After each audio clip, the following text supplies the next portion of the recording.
Who is patient number 9? Me, I suppose. The last 4 years have been sheer hell for me. I've been in such a bad health-wise. He was the godfather of heavy metal, conquering stadiums, wrestling demons publicly, and living a life as notorious as it was legendary. But behind the theatrics, Ozzy Osbourne's final chapter was darker than anyone could imagine. A secret struggle with mortal tragedy, shocking complications, and a truth that was hidden from the world until the very end. What really happened in his last days? This is the untold story of Ozzy Osbourne's tragic final days, and everything they tried to conceal. Ozzy Osbourne, from Birmingham metal outcast to global cultural icon. Rising to fame as the ruthless voice of Black Sabbath in the early 1970s, he helped define heavy metal's dark aesthetic. Later, he became an even bigger star through solo records like Blizzard of Ozz and reality TV fame with the Osbournes.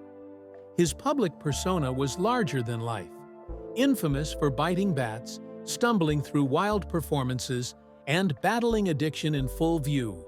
But this video isn't about the raucous crowd pleasers or the golden years on MTV. We're diving into the hidden, painful end, the medical turmoil, the escalating secrecy, and the tragedy that finally struck in 2025. We'll explore the shocking chain of events that led to his death, somewhat masked by spin doctors, medical statements, and the final public image. What condition caused the sudden decline? Were loved ones kept in the dark? And what was the secret pressure that defined his last months? For decades, Ozzy Osbourne seemed almost invincible. He had survived drug overdoses, rehab stints, ATV crashes, and even a bat-biting incident that would have ended anyone else's career or life. But as the 2000s rolled in, something began to change. Fans noticed it first in the way he walked. Slower, less stable, often needing support. Then came the cancellations. One tour postponed, another quietly scrapped. Ozzy blamed it on injuries, a fall in his bathroom in 2019, compounded by spinal damage and nerve issues. But those close to him knew it was more than that. The Prince of Darkness was in pain, not just physically, but emotionally. Friends whispered about memory lapses. Slurred speech, once a charming trademark, now seemed rooted in something far more serious. He's not just tired, he's declining, one roadie reportedly told a tabloid off the record. In 2020, he publicly announced a diagnosis: Parkinson's disease. The world reacted with a mix of heartbreak and admiration for his honesty. But behind closed doors, that diagnosis was just the beginning. Multiple surgeries followed. His immune system weakened. There were whispers of misdiagnoses, conflicting treatments, and a medical team struggling to keep up with the complexity of his condition. His wife Sharon, ever the fierce protector, started shielding him more aggressively. Public appearances became rare, and when they did happen, fans were shocked by how frail he looked. But still, Ozzy kept smiling, or at least he tried to. In interviews, he said he wanted to get back on stage. "That's where I belong," he insisted. But even as he said it, you could sense the desperation. Was it hope or denial? As the months passed, Ozzy's health became a labyrinth of complications. What started as Parkinson's evolved into a tangled web of surgeries, infections, and unexpected diagnoses. Doctors performed multiple operations on his spine, each meant to restore mobility. But instead of relief, they brought more pain, nerve damage, and a terrifying reality. He was slowly losing control over his body. In 2022, after a particularly grueling surgery, Ozzy was seen in a wheelchair.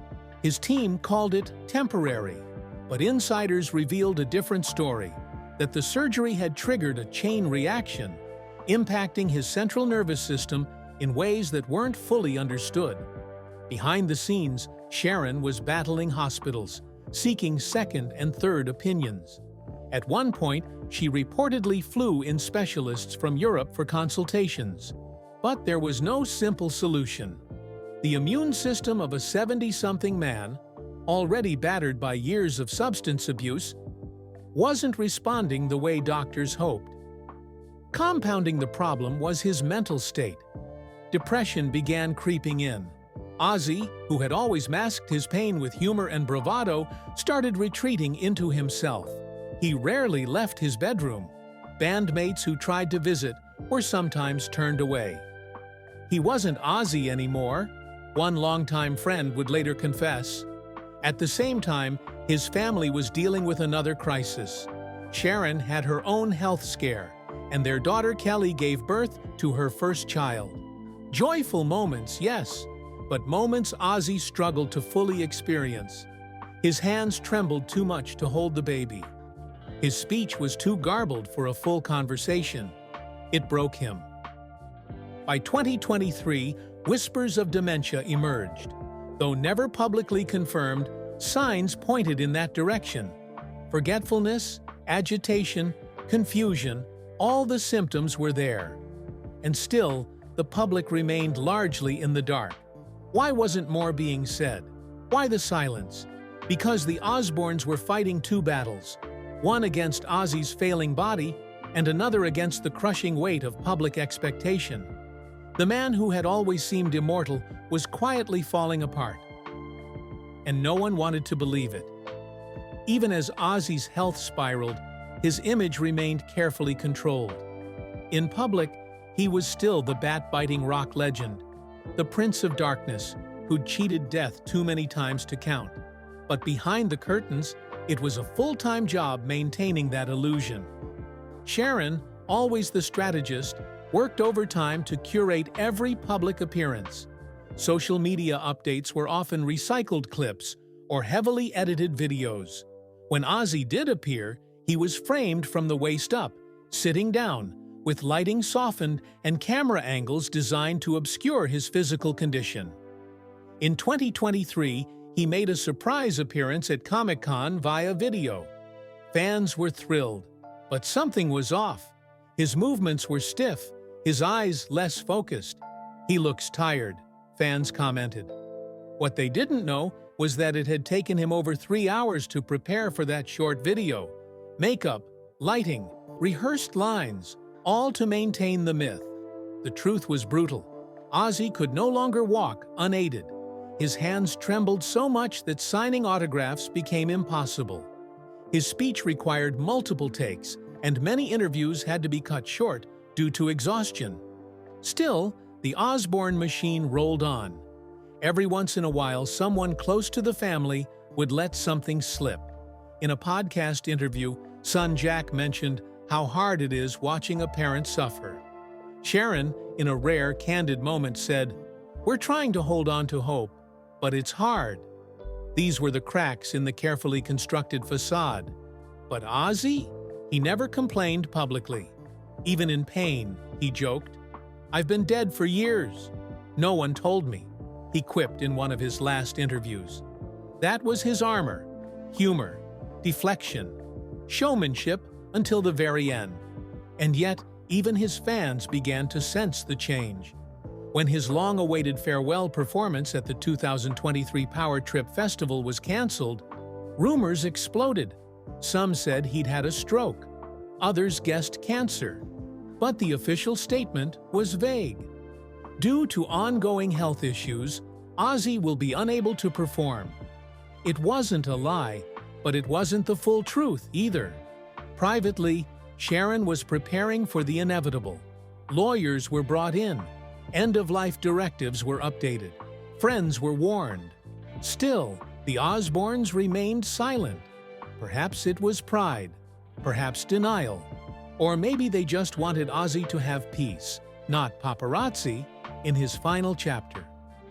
The final days of Ozzy Osbourne's life were marked by an eerie stillness, a stark contrast to the chaos that had defined his decades in the spotlight. In early 2025, his condition took a sharp downturn. According to insiders, he developed a severe infection following his most recent spinal surgery. His weakened immune system, already struggling, couldn't fight it off.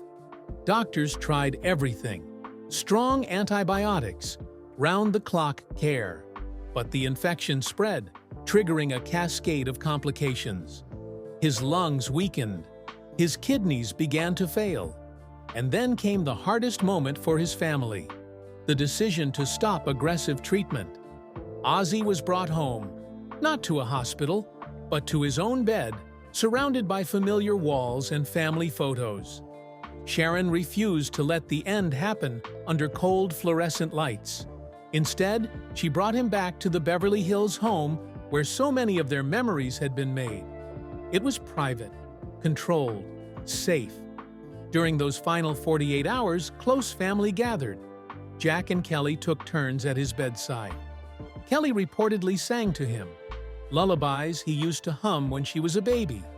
Jack read passages from the Bible and from The Hobbit, one of Ozzy's favorite childhood stories.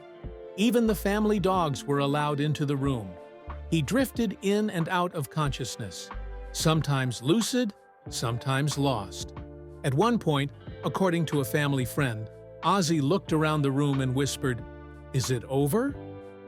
He died in his sleep on the night of April 8, 2025. The official announcement the next morning was short and respectful. Ozzy Osbourne has passed away peacefully, surrounded by his loved ones. It made headlines globally. Tributes poured in, from Metallica, Black Sabbath bandmates, Elton John, and even political figures. Social media turned into a shrine. Fans lit candles in London, Los Angeles, and Birmingham. But even in death, not everything was revealed. Some questioned why the cause of death was listed vaguely as complications from chronic illness. Others noted the eerie silence from Sharon in the days following. A few conspiracy theories even emerged, that his death had occurred earlier and been delayed for PR reasons.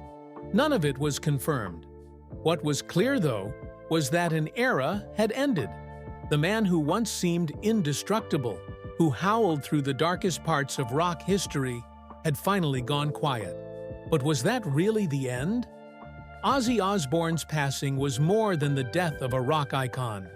It marked the end of an era, a farewell to a generation that redefined rebellion, artistry, and the extremes of human endurance. But in the silence that followed his death, something unexpected happened. People began looking beyond the antics and shock value and started reflecting on the man himself. Because Ozzy wasn't just a performer. He was a survivor. A man who had publicly wrestled with addiction, mental illness, and fame, and who somehow kept coming back. From being fired by Black Sabbath to launching a solo career that outshone his band days, to becoming an unlikely reality TV patriarch, his life was filled with reinvention. But perhaps his greatest act was simply enduring. His death also forced a conversation that many in the music world had long avoided: the brutal toll that decades of touring, substance abuse, and public performance can take on a body and a mind.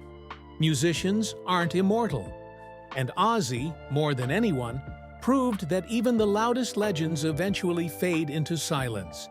Yet even in death, his presence lingers.